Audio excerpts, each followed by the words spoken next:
I've been a OnePlus fan for a bit, and so I was excited to meet the OnePlus 8 and 8 Pro. Since their launch, there's been a lot of talk about the value of the OnePlus 8 phone as the price has gone up steadily. So today, we're taking a look at the new OnePlus 8 and asking if you're still getting the most bang for your buck with their latest offer.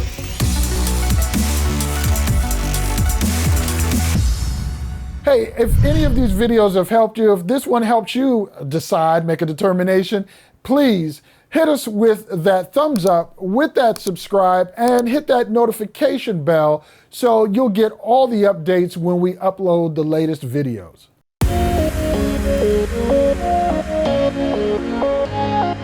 First, let's take a look at the hardware for 2020. The right side of the phone has the power button and the alert slider.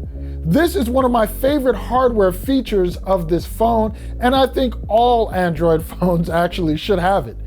On the left side, you get the volume rocker. Bottom of the phone is where you'll find the USB-C port, SIM slot, microphone, and 1/2 of the stereo speakers. Top of the phone, you get another microphone. Front of the phone, you get a crisp 6.5-inch 2400 by 1080 fluid AMOLED screen, which supports sRGB and DisplayP3 with HDR10 plus support and a 90 Hz refresh rate. This year, OnePlus has removed the center teardrop front-facing camera, and instead, they've gone with a left-side small hole punch. The camera this year is a 16-megapixel affair and takes solid selfies in ideal conditions and decent selfies in low light.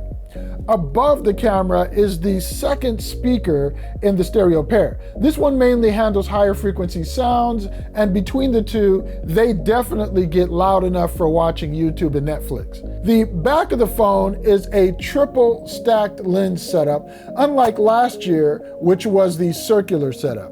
You're going to get a 48 megapixel Sony sensor with optical image stabilization, a 2 megapixel macro lens, and a 16 megapixel ultra wide angle lens with a 116-degree field of view. You do get a nightscape mode, AI scene detection, and raw image support. Beneath those cameras is a 4,300 milliamp hour battery, which netted some fantastic results in my daily use. It supports Warp Charge 30T fast charging. The processor in there is Qualcomm's Snapdragon 865 with the X55 5G modem. The unit I'm reviewing is the version with 8 gigabytes of RAM and 128 gigabytes of storage. So, for $700, what kind of user experience are you getting? The biggest con that I'll mention up front is the same one I brought up with the previous generation OnePlus 7T, and that is the lack of wireless charging. There are cheaper phones which have this feature in 2020. That said, you won't need it all that much because the battery life I've been getting is excellent. One stint, I didn't charge overnight and went 27 hours with almost 7 hours screen on time to drain the battery to 4%. I regularly got a solid day's worth of time out of this battery with anywhere from 4 to 6 hours of screen on time. And because this phone features 30-watt charging, I was able to get the phone from 4% to 100% in approximately 50 minutes using the included charger. This means that from dead, you'll be able to get the phone from 0% to 50% in around 30 minutes. If you aren't someone who wants a massive screen, this is probably the phone you're looking for.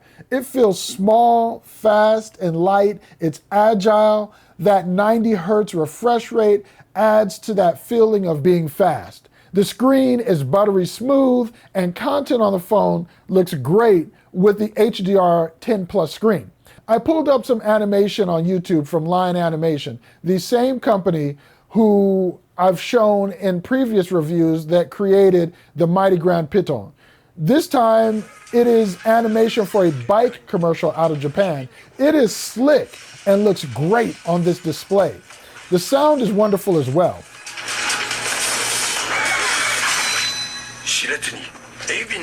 I also pulled up The Witcher to check out the screen's dynamic range. Colors popped. And they should, as you can see, the wolf eyes that Henry Cavill has in this banquet scene. You'll also notice the colors of the men's capes and other wardrobe embellishments. The colors are so vibrant in these images, and this is all 1080p video, not 4K, but watching these and listening to them, I don't feel as though I'm missing anything. One thing I tested, among other 5G handsets I'm currently reviewing, is signal strength, the quality of the phone's antennas, and I have to say that out of the few I'm testing, the OnePlus 8 works quite well. I'm in a fringe 5G area, and so while I get service, some phones struggle to hold the 5G signal, while others, like the OnePlus 8, hold it fine and deliver download speeds in the 40 to 50 megabit range, according to the Ookla speed test app. And since the phone seems to handle holding that connection, it didn't feel like battery life was hindered at all by 5G service, which it held the whole time it was in my home, except for in one location, and that's the restroom. TMI, maybe, I don't know. In this version of Oxygen OS, everything I've enjoyed is still there. The deep levels of customization are there. You can fine-tune everything from the display color saturation to the color of the notification shade icons to the icon shapes and much, much more. All of that without getting in the way of the operating system Android 10. Oxygen OS is one of my favorite overlays for its balance of utility and its transparency. Oh, and the lack of bloatware. And still in this iteration of the phone and its hardware, it feels as though OnePlus implementation of the fingerprint scanner is the one to beat.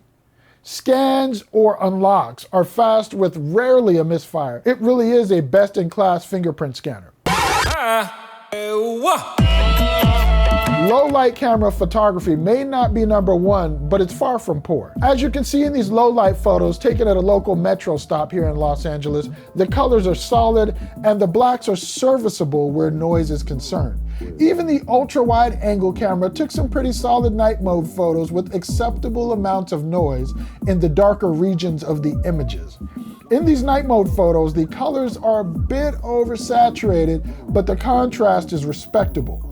The dark areas around the light have some flaring and noise, but again, this image is more than serviceable. Matter of fact, if you go pixel peeping and blow it up around the region with the pipes, the image maintains a solid amount of sharpness and quality for a low light shot. So, OnePlus 8, final thoughts? Is it worth it? There are phones on the market which far exceed this, pushing as much as $1,400. And with this phone, other than the wireless charging, these really are flagship specs. And with some carriers offering the phone at 50% off right now, it's a heck of a buy at that price point. At $700, OnePlus in the States is really pushing price, although in India, it looks like they're really trying to keep to that budget marker that they have set here in the States. So that's my take. What do you think about OnePlus 8? Do you think that this current price point this year, that it's still worth it, that it is still the standout phone it has been in previous iterations? I have my thoughts on this whole expensive phone thing and the fact that I think that to a degree, we the consumers are to blame for that, but that's a whole different discussion for a whole other video. Hey, if there's anything I haven't mentioned, if there's anything you'd like to know more about, please leave a comment below. I'll get to it. We don't take it lightly that you've taken the time to watch with us.